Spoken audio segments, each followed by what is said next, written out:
กายนพุทธศักราช2568 November 2025 ซึ่งตรงกับเดือนอ้ายแล้วก็ตรงกับเดือน3เหนือขึ้น2ค่ำปีมะเส็งงูเล็กวันนี้อากาศท้องถิ่นอำเภอฝางแม่อายชัยปราการก็ลดลงอากาศลดลงทำให้ความเหน็บความหนาวเกิดขึ้นกับทุกที่ทุกแห่งทุกหนเจ้าก็มีหมอกเหมยลงบางพอสมควรแต่ก็เหมือนกับสมัยก่อนโบราณก่อนการมานั้นเป็นว่าเมืองฝางเป็นเมืองในหมอกเป็นเมืองในหมอกเป็นความเหน็บความหนาวแต่ก่อนนี้หนาวแท้ๆแจงจริงญาติโยมสมัยก่อนโบราณป่าไม้ภูเขาเหล่ากาอุดมสมบูรณ์มันเก็บความเหน็บความหนาวไว้ตื่นขึ้นมาต้องมาก่อไฟหิ่งไฟนั่นก็เพื่อจะบรรเทาความเหน็บความหนาวเสื้อผ้าอาภรณ์ที่นอนหมอนมุ้งก่อนการมาบ่ให้กุ้มนะครอบครัวสำหรับที่มีลูกมีเหลนมีหลานหลาย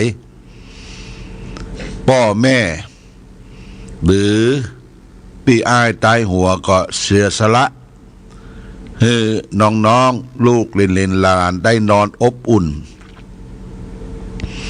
แต่นั่นแหละญาติโยมจะเหน็บจะหนาวสักปุ่นใดเปียงใดหัวหน้าครอบครัวซึ่งเป็นพ่อเป็นแม่เฮาก็ต้องอดรนทนสู้ตื่นเจ้ามาจะต้องไปเสาะปูเสาะปลาเสาะหน่อนางหางไม้พักไม้ไส้เครือ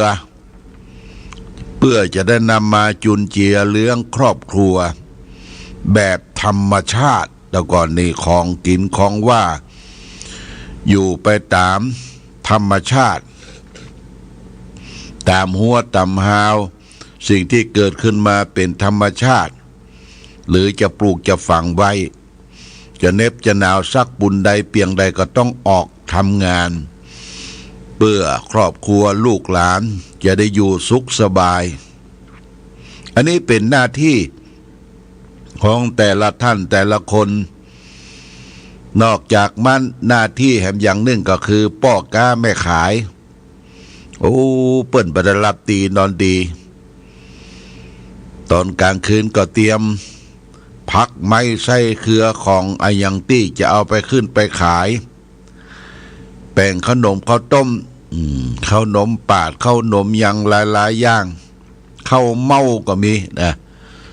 ที่จะได้เตรียมไปขายตามท้องถิ่นตามตลาดตื่นขึ้นเจ้ามา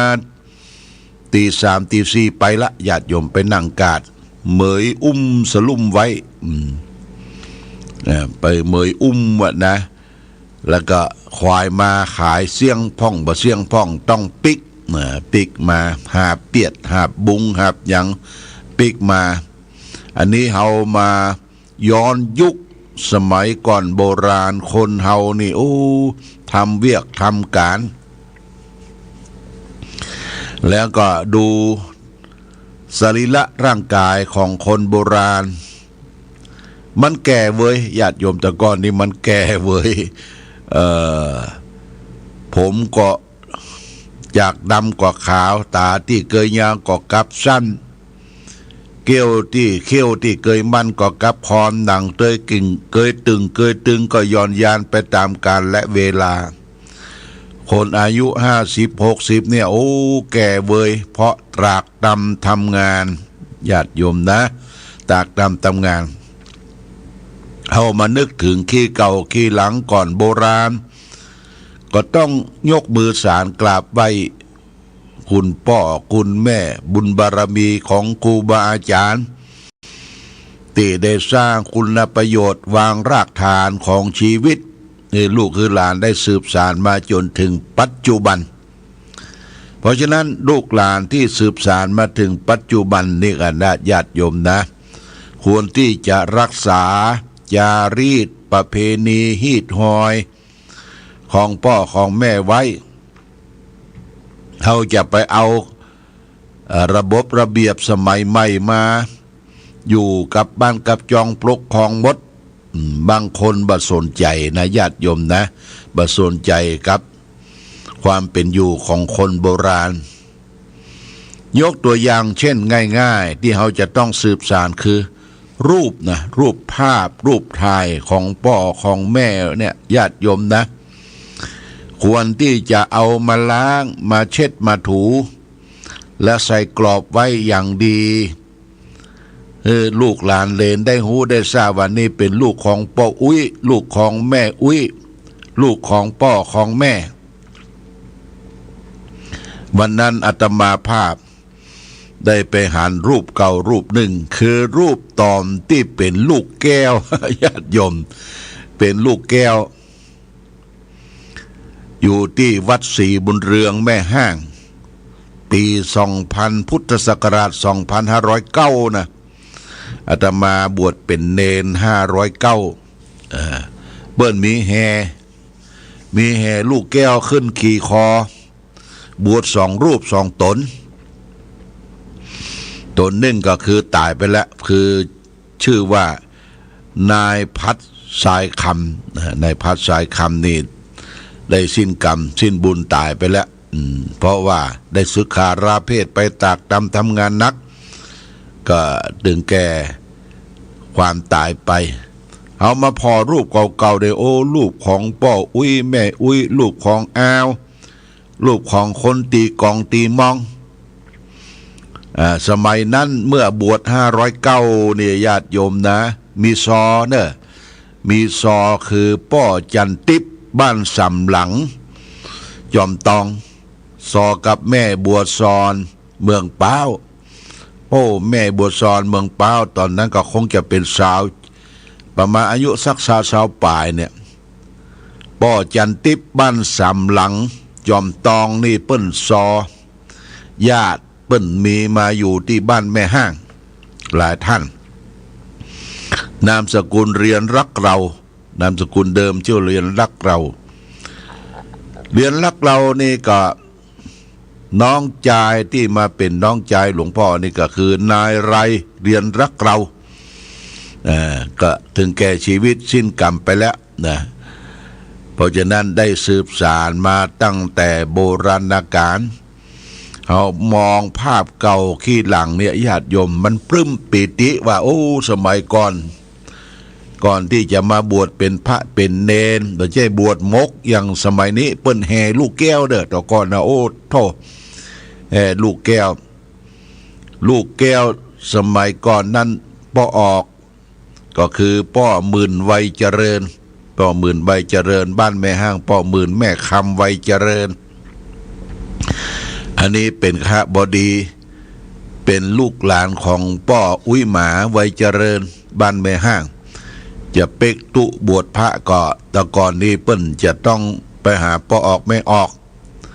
ขึ้นไปบ้านไปจองไปบอกบุญให้แก่คนที่เป็นข้าบดีที่มีเข้ามีหยังนักมีนามีต้งมีนามีหลองเข้าเสาหลองเข้าใหญ่ๆเนี่ยเปิ้นอิ่มเบิกบานรับเป็นเจ้าภาพบวชพระบวชเนนอย่างป้อปันแม่สาเกศรนี่ก็เป็นคนที่มีข้าบดีอยู่ที่บ้านแม่ห้างก็มักจะได้บวชพระบวชเนนสืบสานกันมาจนถึงปัจจุบันเพราะฉะนั้นการที่เฮาได้ระลึกถึงบุญบารมีของพ่อของแม่และก็ครูบาอาจารย์บรรพชนตั้งแต่อดีตมาจนถึงปัจจุบันเนี่ยเป็นการระลึกถึงบุพการีชนก็บุคคลที่ได้เกยอุปการะเรามาก่อนจะไปลืม จะไปลืมพ่อลืมแม่ลืมบรรพบุรุษครูบาอาจารย์มีเรื่องเล่าคือญาติโยมท่านสาธุชนทั้งหลายได้ฟังมีวัดหนึ่งเป็นวัดที่ขาดเจ้าอาวาสเปิ้นก็หาเจ้าอาวาสที่จะไปอยู่วัดก็ได้มาตนหนึ่งได้นิมนต์ไปอยู่เจ้าอาวาสนั้นไปอยู่วัดได้ไปปฏิวัติญาติโยมรูปเก่าของครูบาอาจารย์เก็บลงหมดเอาไปใส่ซ่อนไว้เป็นในตู้ในทึบแล้วก็เอารูปของตัวเองตัวเก่าเนี่ยอุปโลกขึ้นมาอันนี้คือว่าลืมของเก่าไปเมาของใหม่บ้านเมืองเฮาประวัติตกคืดญาติโยมตกคืดไปลืมของเก่าไปเมาของใหม่อยู่บ่ได้เหมือนผีตายเก่าเน่าเมินเนี่ยเปิ้นมาแจ้งหัวนะแจ้งหัวบ่ฮืออยู่ได้เมินก็ปีอันเป็นไปเพราะฉะนั้นควรรักษารีตรอยจารีตประเพณีโบราณสืบสานไว้อย่างเฮาไปที่ไหนเฮาหันรูปเก่าอย่างรูปถ้าไปทางอำเภอฝางศูนย์ราชการอำเภอฝางเนี่ยเพื่อจะมีรูปเก่าโดยเฉพาะอย่างยิ่งรูปของพระบาทสมเด็จพระเจ้าอยู่หัวรัชกาลที่9พระบรมราชินีนาถเปิดมาเสด็จเมืองฝางเนี่ยเป็นรูปเก่าโอ้หันและชื่นอกชื่นใจรักษาของเก่าบ่ลืมของเก่าบ่เมาของใหม่เนอะเป็นหัวใจของนักพัฒนาญาติโยมพัฒนาคือบ้านเฮาก็ควรที่จะสร้างพิพิธภัณฑ์ของเก่าของเกื้อเก็บรักษาไว้ใส่ตู้โชว์พ่องเอามาออกโชว์พ่องบางท่านบางคนก็มีอย่างของเก่าตะเกียงอีด้าเนี่ยแต่ก่อนญาติโยมตะเกียงอีด้านี่แต่ก่อนเขาบ่มีไฟฟ้านะบ่มีไฟฟ้าไผมีตะเกียงอีด้านี่ก็สุดยอดละมีน้ำมันมีอย่างสูบใส่ไปตีเข้าตีอย่างตารางนี่ตามตะเกียงอีด้าแจ้งนะแล้วก็เพิ่นก็เก็บรักษาไว้เนอะเก็บรักษาไว้ของเก่าโบราณสืบสานให้ลูกหลานได้ศึกษาร่ำเรียนมาถึงปัจจุบันบางคนพ่อกาแม่ขายเก็บไม้กาญาติโยมไม้การที่หาบเข้าหาบของไปขายจำหน่ายจ่ายแจกเก็บบางคนเอาไม้กามาปิดทองคำอย่างพี่น้องคนจีนแต่ก่อนเปิ้นมาบ่มีหยังจากพื้นแผ่นดินใหญ่เป็นเจ๊กเป็นหลวมาอยู่แล้วก็มาก้ามาขายมาซ่อมรถซ่อมรางมาก้ามาขายแต่ก่อนเปิ้น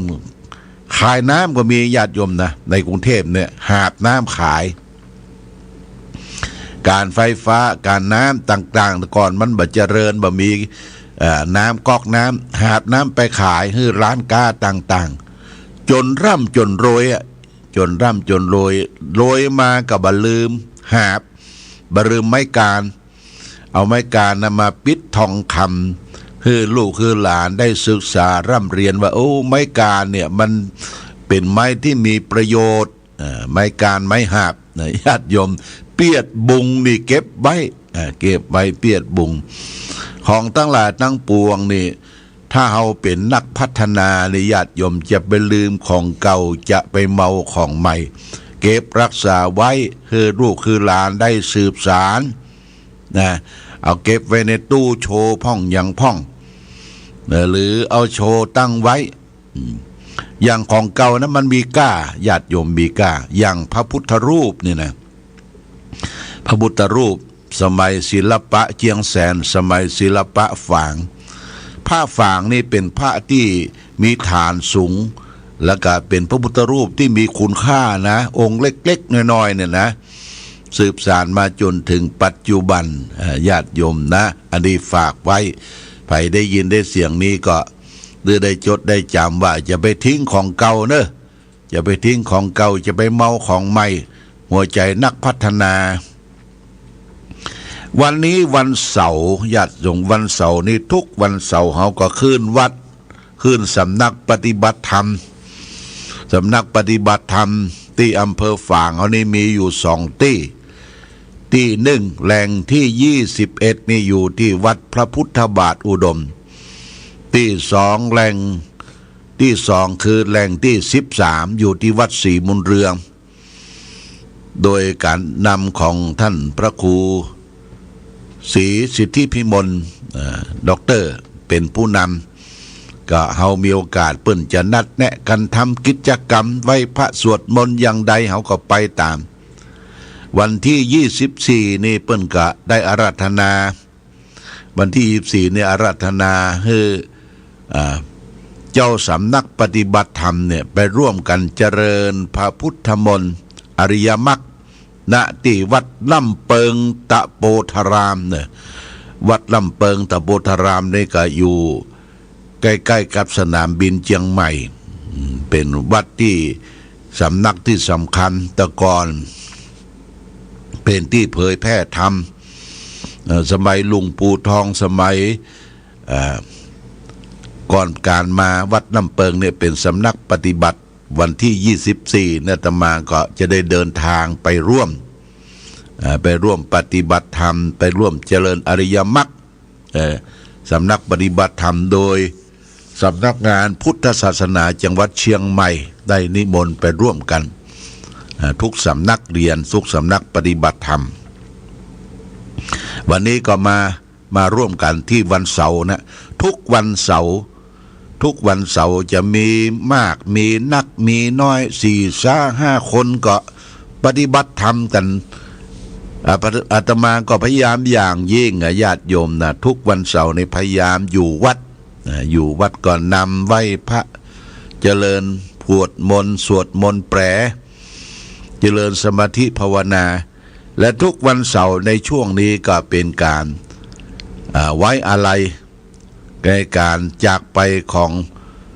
สมเด็จพระนางเจ้าพระบรมราชินีนาถสิริกิติ์พระพันปีของเราก็จะมีการทอดผ้าไตรบังสกุล4 ชุดแล้วก็ยอดปัจจัยวันนี้ยอดปัจจัยที่รับมาเป็นเจ้าภาพ1 ท่านคือแม่พัดนออาสาบ้านสันทรายเนี่ยบ้านสันทรายหลวงเปิดรับเป็นเจ้าภาพก็มาร่วมด้วยช่วยกันมาก่อนนี้จะได้กินบะกอกนะญาติโยมบะกอกครูบาในช่วงนี้ก็ล่นปกปักวันซืนก็ส่งไปให้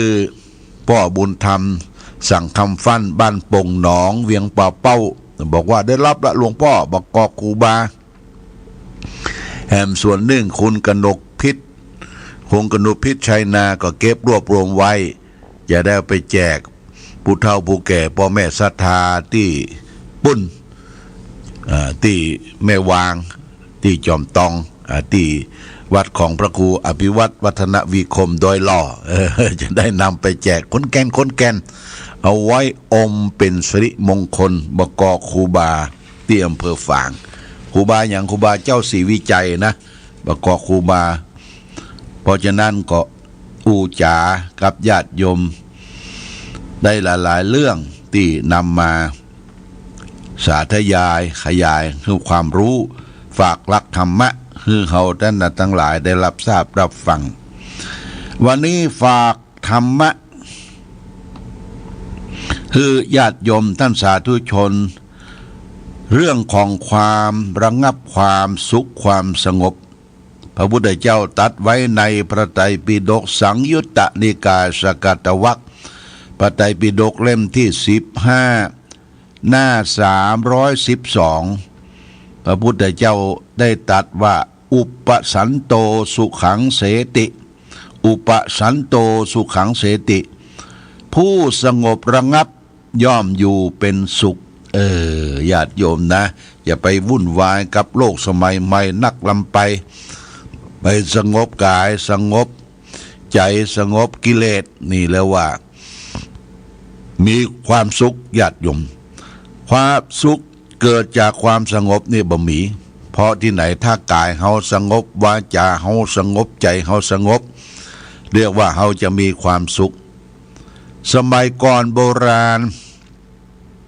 เปิ้นว่าพระเจ้าประสงค์จะต้องปลีกวิเวกออกเดินธุดงค์อยู่ปฏิบัติธรรมตามถ้ำตามป่าจ้าป่าเหี้ยวแต่ก่อนที่มันสงัดนะสงัดคือสงบระงับสงัดกายเรียกว่ากายวิเวกสงัดจิตเรียกว่าจิตตะวิเวกสงัดกิเลสแล้วว่าอุปธิวิเวกนะหาที่สงบสงัดญาติโยมก็เหมือนกันนะว่างๆเราจะไปหาความพลุ่งพล่านอาจจะไปอยู่ตามห้างต้งห้างนาดอนต้งดอนนาอยู่ตามไร่ตามสวนนี่เราไปปลีกวิเวกเราบ่ต้องไปทำงานนักจอกแก๊กดูแลความสะอาดนี่เอาวิทยุเหตุสักเครื่องหนึ่งวิทยุนี่มันเปิดฟังใส่ทานอยู่ใกล้อยู่ไกลเปิดฟังได้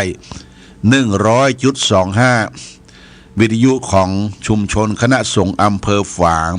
ควบคุมไป3อำเภอเนี่ยญาติโยมและอำเภออื่นก็ต่อยอดถ่ายทอดขึ้นไปเฮาอยู่ที่ไหนเฮาก็ฟังได้เอาวิทยุเหตุสักเครื่องเป็นกู้เป็นกิมโอ้จิตใจเบิกบานแจ่มใสแล้วก็อาหารการกินก็เสาะตามป่าตามเขาแป้งน้ำพริกน้ำพงผักต้มไปโอ้มันมีความสุขนะความสุขคือความสุขเกิดจากความสงบนี่บะหมี่นี่ฝากไว้ความสุขความสงบกายสงบใจสงบกิเลสมันต้องไปพุกผ่านกับสังคมที่เรามันเจริญพัฒนาไปก้าวกระโดดญาติโยมเฮาโตยบ่ตันเพราะฉะนั้นบางท่านบางคนก็พัฒนาตนไปตามยุคตามสมัยไปที่ไหนก็ยังมีมือถือและเอามือถือห้อยเอวต้องย่องนะต้องย่องอย่างก็เอามือถือมาถ่ายมือถือมาเปิดมาฟังมาถึงขนาดนั้นญาติโยมมันมีก็มันพุกพ่านมันฟุ้งซ่านหลายๆอย่างมันวิตกกังวลเพราะฉะนั้นเขาคือความสงบเกิดขึ้นในบ้านในจองที่อยู่อาศัยการคบค้าสมาคมต้องดูหน้าดูหลังบางคนคบเปื้อนคบฝูงเนี่ยหูจักต่างหน้าบ่หูใจเป็นจะได้ก็เลือกสรรคบแต่คนดีคบคนดีมีชื่อมีเสียงก็จะนำพาให้เกิดความสุขความสงบได้วันนี้รายการธรรมะประทีปส่องตามได้มาพบเดี๋ยวญาติโยมขึ้นสำนักปฏิบัติก็จะได้พบไหว้พระสวดมนต์พร้อมกันแล้วก็จะได้ถวายในการทอดผ้าไตรในการฟังสวด7กัมพีร์เรียกว่าสวด7กัมพีร์ถวายเป็นพระราชกุศลแด่สมเด็จพระนางเจ้าพระบรมราชินีนาถพระนางเจ้าสิริกิติ์พระพันปีของพวกเราและท่านทั้งหลายตลอดถึง3 เดือนเนอะจะทำไปถึง3 เดือนทุกเสาร์ทุกครั้งเขาก็มาร่วมกันอันนี้ก็ขอขอบคุณโมทนากับทุกภาคส่วนทุกท่านมาณโอกาสนี้เอาละเวลาหมดเวลาก็ขออำลาพาจากญาติโยมท่านสาธุชนไปก่อนรายการธรรมะประทีปส่องต่างต้องขอลาก่อนขอผู้ฟังจงตั้งมั่นจิตหันษาด้วยธรรมะขององค์พระพุทธาได้นำพาให้เกิดความสุขสงบเย็นขอเจริญพร